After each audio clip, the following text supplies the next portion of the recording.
تو آسمانی منی و یا در آسمانی محبت هم آشیانی منی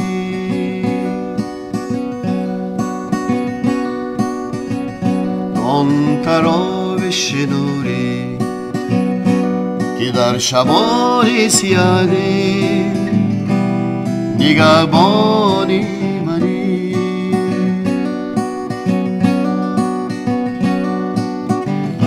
اگرچه قسمت ما و تو داستان ها زد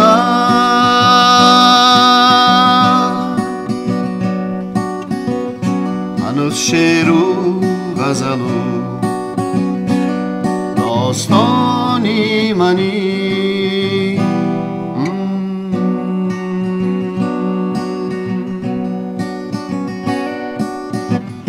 در این سپری صداهایی به نشانی ما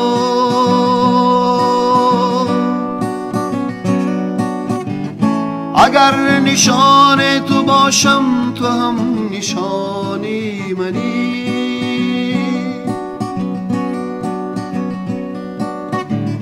در این جهانی غلط باز به غلط باره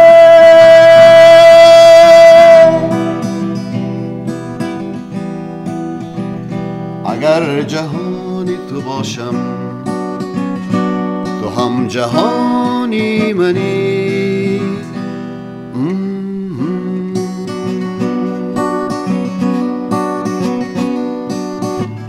در این محل که پسا چینی باغ ها مانده است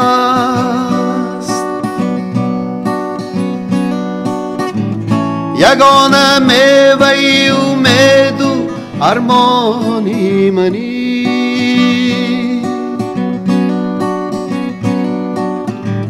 در این جهانی جزایی زیماست که بر ماست اگر بهار تو باشم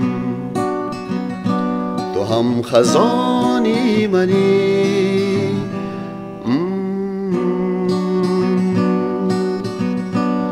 تو آسمانی منی و یا در آسمانی محبت هم آشیانی منی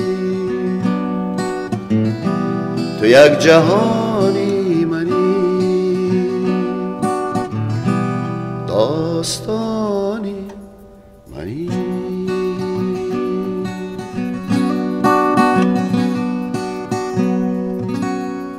من آن رودم که اندر راه طغیان نه سنگ ره نه ساحل میشناسم من آن دریای پر آشوب و یک رو که تنها شیوه دل میشناسم السلام علیکم بینندگان عزیز و گرامی قدر برنامه آفتاباران فرارسیدن بهار فرخنده و نوروز عجم را برای هر یک شما مبارک باد میکنیم خواستیم در برنامه امروز سرودهای دلانگیز و صحبت گرم و صمیمی را برای شما پیشنهاد کنیم مهمان امروزه برنامه آفتاباران علاچی فرهنگ دارنده افتخارنامه پرزیدنت جمهوری تاجیکستان استاد عزیزمون انورجان قاسم‌خون باشند خوش آمدید به برنامه آفتاباران ما خواستیم در برنامه امروزه یک صحبت پرمحتوا و سرودهای دلانگیز را بهر بینندگان ما پیشنهاد سازیم و خاطره های خویش را وابسته به استاد لایق در آغاز برنامه به بینندگان گرامی ما نقل می‌کردید.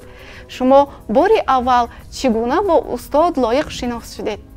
وقتی که ما دانشجو بودیم من هم فاکولته زبان و ادبیات روس رو ختم کردم با غیر از آنکه مکتب موسیقی اولین بار محفل شدگی بود با استاد لایق شیرالی در فاکولته زبان و ادبیات تاجیکی اون وقت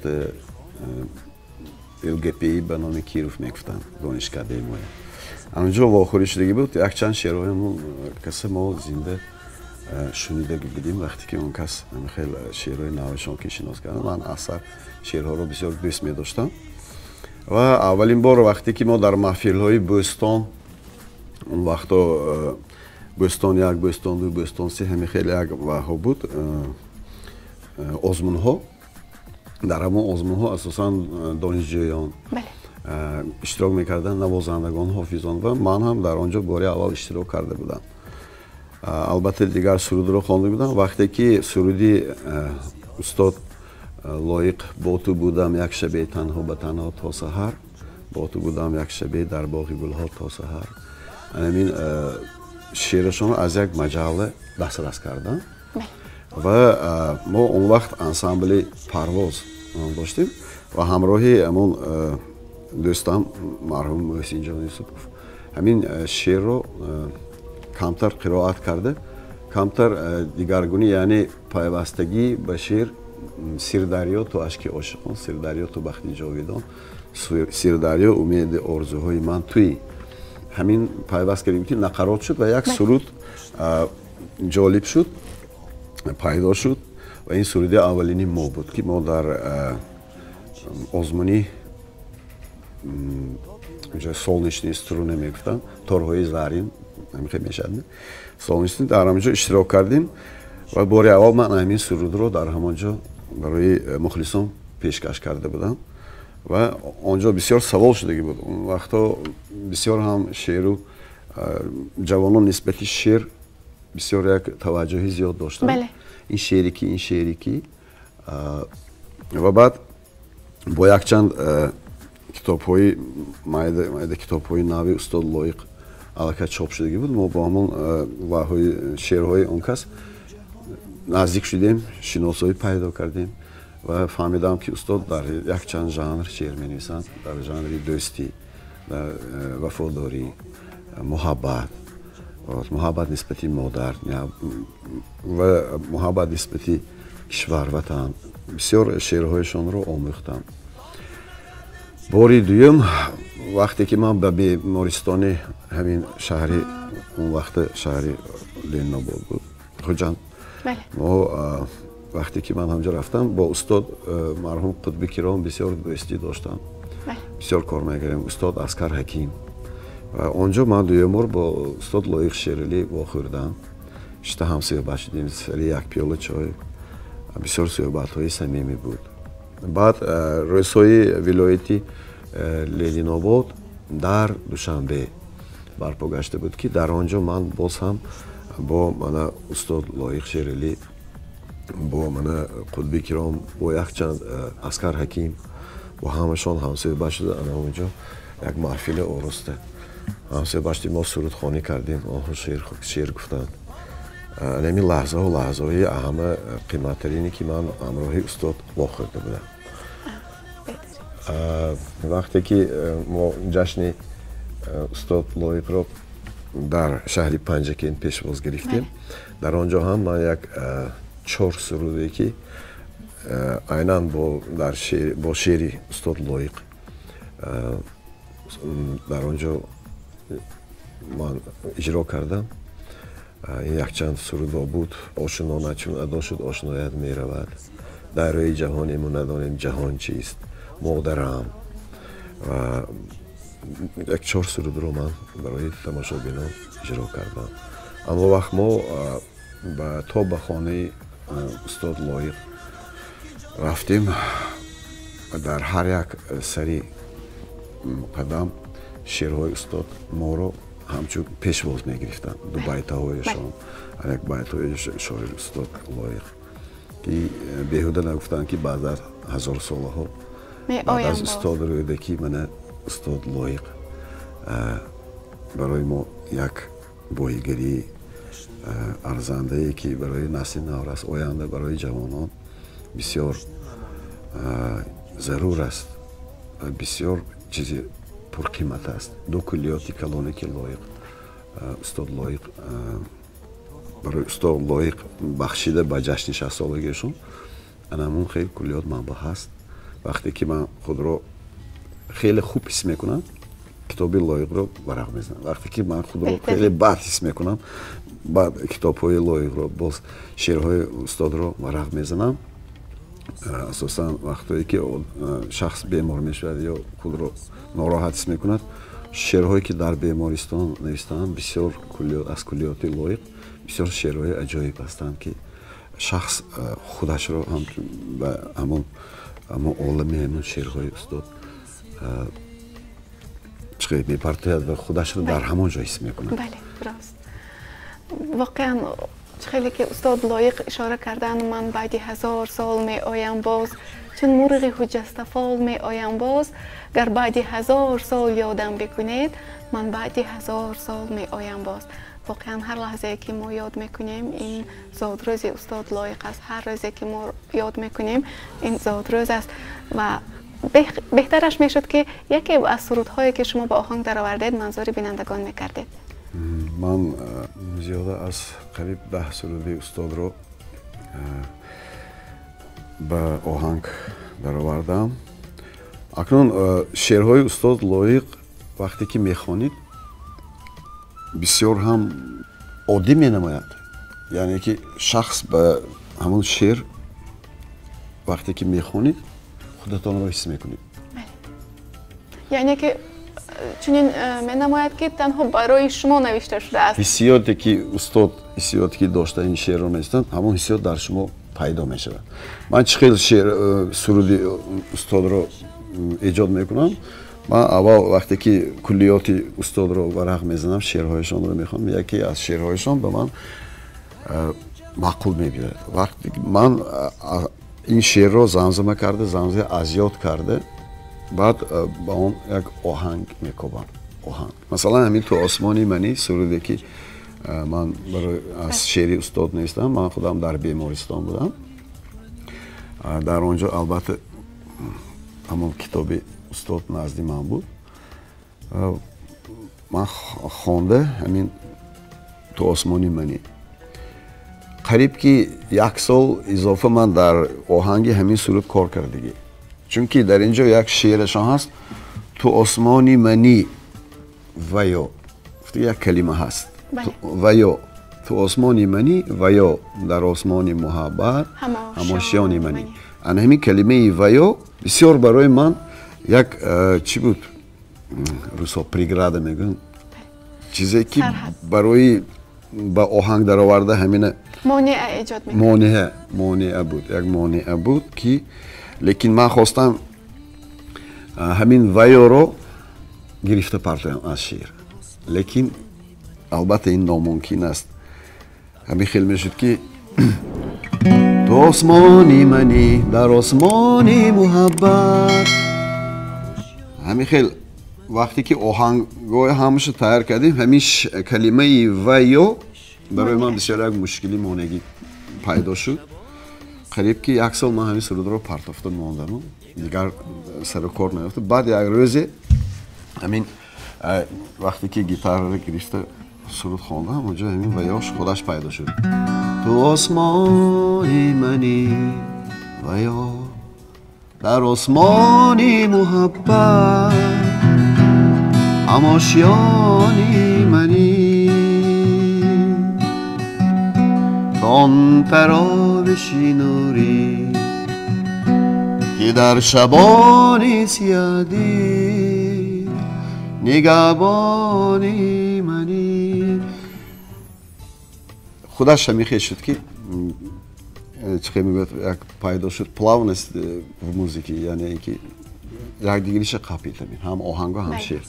بعد من این سرود رو یکمین بار اجرا کردم در نزد مخلصان. وقتی که بار اول من این سرود رو اجرا میکردم جوانان در تالار می نشستند. وقتی که این هنوز شعر و غزل و داستانی منی میگفتم تمامی تالار همراه زمزمه. بسیار شعری عجیب است به من بسیار مقبول. استاد خوب شما میگویید بسیار از اشعار استاد لایق استفاده بردید. بیشتر کدام موضوع ها مثلا بهار، مادر، عشق، اجتماعیات بیشتر همین مثلا دوستی مثلا آشنا نچونه داشود آشنایت میرود این حیات حاضره. مثلا همین شعر رو گرفته من با آهنگ دارم. وقتی که انسامبل صدای سوخت تشکیل شد من اولین سرودی خواندگیم این مادرم با دردی خود شام و سما گپ میزدی زیر لب گپ میزدی با صدا گپ میزدی زدی تازه می کردی برای خود رای آخرت رو به کوی آخرت با التجا گم می زدی. سرودی از مادرنامه لایق. باز دویم سرودشون همین آشنانت چون ادا شد آشنایت می رود از نوا چون باز ماندی هم نوایت می رود شایدی رنگی محبت هر نفس از باغیش گلناری دلبری گلگون قبایت می رود. این هم از جهتی فیلسوفی هم از جهتی اجتماعی هم از جهتی حاضر که بسیار همین دوستگی بسیار دوستانی با وفا و وفادار دوستان قریب که کم مانده کلمه دوستی یک در همین شعرشان استاد همین چیز را گفتند و من در استیلی راک همین سرود را اجرا کردم.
باشی پشتیبانی تو خداست چون زی خود رفتی زی سر لطفی خدایت میرود با خدایی خش باشی پشتیبانی تو خداست چون زی خود رفتی زی سر لطفی خدایت میرود آشنانت چون داشو آشنایت میرود از نوا چون باز ماندی هم نوایت میرود شاهدی رنگی محبت هر نفس از باغی دیر گل نیاری دل بری گلگون قبایت میرود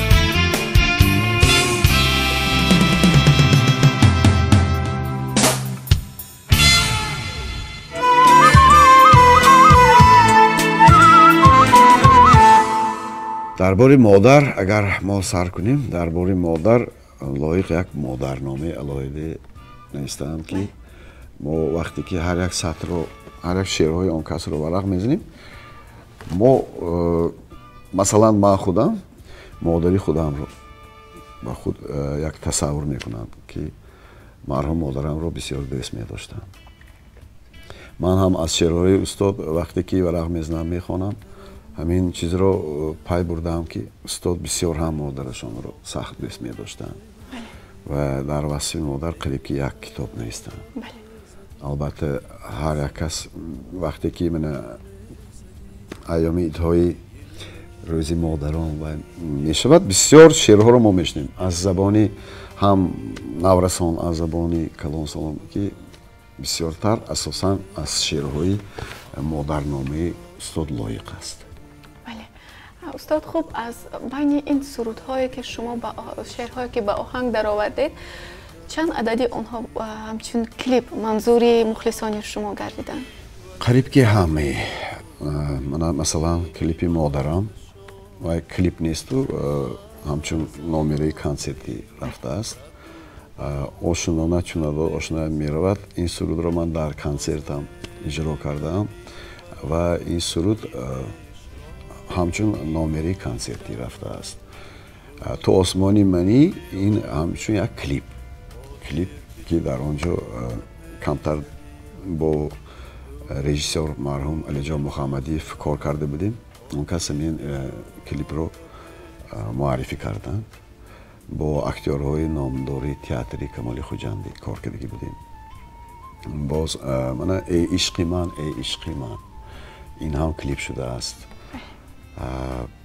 بسیار سرودها قریب که همش دسترسی مردم شده است و در کنسرتی که من نخست کنسرتی خود بخشیده به 35 سالگی ایجادیاتم برای مخلصان سال 2016 تشکیل کردم. قریب که همه شعرهای استاد رو در آنجا اجرا کردم و باز یک دو سه سرودشان مانده است که آینده نصیب باشد باز همون سرودهای برای مخلصان البته پیشکش می‌نمایم.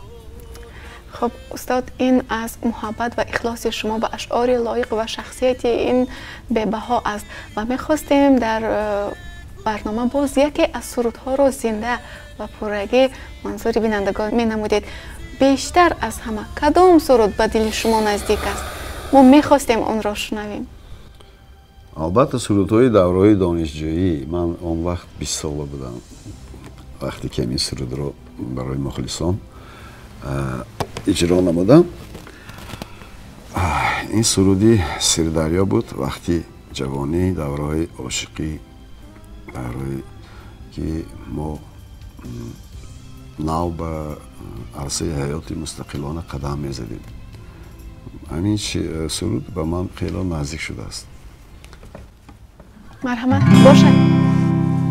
با تو بودم یک شبه تنها با تنها تا سحر با تو بودم یک شبه در باغ گلها تا سحر یک شبه شد تا هزاران یک شب آنجا روز شد این دلی دیوانه باید ده تو بدآموز شد سیر دریا تو اشکی عاشقان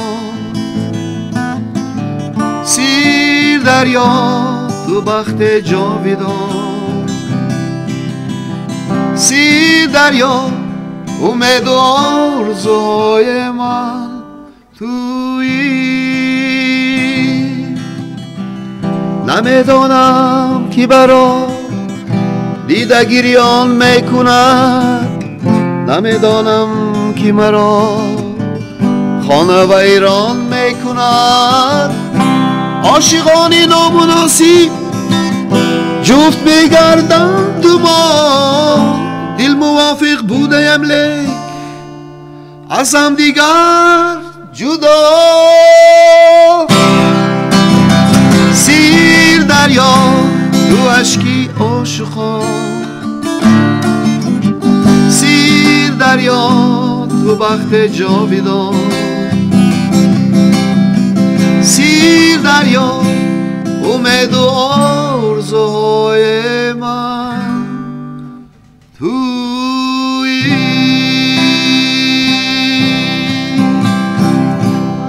آوازتون خسته نباشد استاد عزیز. خب مخلصان انور جان قاسموف محبان اشعار استاد لایق در سال 2021 نیز باز یگان سرودی نو را انتظار شوند یا نه؟ البته وقتی که در بعضی صحبت ها می نشینیم با دوستان آنها میگویند که های یگان سرودی نو هایمی یگان من میگویم که آخه سرود این یا میگویم که در وصفی فلان سرود تیار کنیتون در وصفی مثلا بهار در وصفی مادر دست من میگم که سرود این نان نیکو زول که چسبانده به تنر بگیره همین شرایط میشد یک الهام میبیاد انسان به من همه ایجادکارانی رو میدانم که بعضی میشود که همین گیتاره تا یک ماه دو ماه در یک جا نیستد بعضی میشود که من هفته ها از دست نمیمانم همین گیتاره البته ما صنعتکارا خواهیم که مخلصا ما را از یاد فراموش نکنند و این را به شاگردانم هم گفتنی هستم که حاضر همین گپ وقتی که اینجا شد دایره که در آن دایره صنعتی که صنعتکار کار میکند ایجادکار عموما باید که ایجاد کند وقتی که سرودها رو ایجاد نمیکند سرودهای نو به نو رو البته مخلصان کمتر فراموش میکنند لیکن البته سرودهای نو میشود امسال بسیار دوستی سرودهای نو تیار کرده استادم البته از اشعار استادم یک شعر رو انتخاب کردم و همچون سورپریز چخیگم برای مخلصان موضوعش رو میگفتید البته موضوع لیریکی عشقی البته بسیار شعرهای بلند می‌نویسم استاد بعد من یک گفتنی هستم که همین بعضا شعرهای استاد خودش وقتی که یگان آهنگ را زمزمه میکنید با همون آهنگ خودش هم آهنگ و هم پیوست شده میرد مثلا وقتی که سرودی وقتی که موسیقی ارمنی ای عشقی من ای عشقی من در آسمان جستم تو را بگذشتم از صد برابر در صد جهان جستم تو را ای عشقی من ای عشقی من هر جا نشانه کافتم رفتم به سوی کوی قاف از بیکرانت یافتم درد دل من در آسمان جستم تو را درد دل من در صد جهان جستم تو را درد دل من در آسمان جستم تو را دردی دلی من در صد جهان جستم تو را. همین شعرها خودش با همین آهنگ ها پیوسته میشه. بهترین، خیلی عالی. اطمینان دارم که در جشن نوروز این بهترین تحفه ما تهیه‌گران برنامه و بهترین تحفه شما به مخلصان بود که در برنامه ما اشتراک کردید، دعوت ما را پذیرفتید. خوش آمدید میگویم به برنامه آفتاب باران. فکر و اندیشه های شما وابسته به برنامه آفتاب باران و البته پیام تبریکاتی شما به مردم شرفمند تاجیکستان. البته من آفتاب باران رو بسیار تماشا کردم با یک چند استادها، با قریبی با دوستم افضل شادیف بود. من بسیار از سر تا آخر تماشا کردم، صحبت های بسیار صمیمی. من خیلی خرسند هستم که شخصا به همین استاد لایق همین برنامه رو تیار کردیدون. البته ما هم باید صنعتکار رو دستگیری کنیم این برنامه رو، شعرهای استاد رو باری دیگر باز و باز زمزمه نماییم. امکانیتی است که ما باید به جوانان بلندی شعرهای استاد لایق رو آموزیم.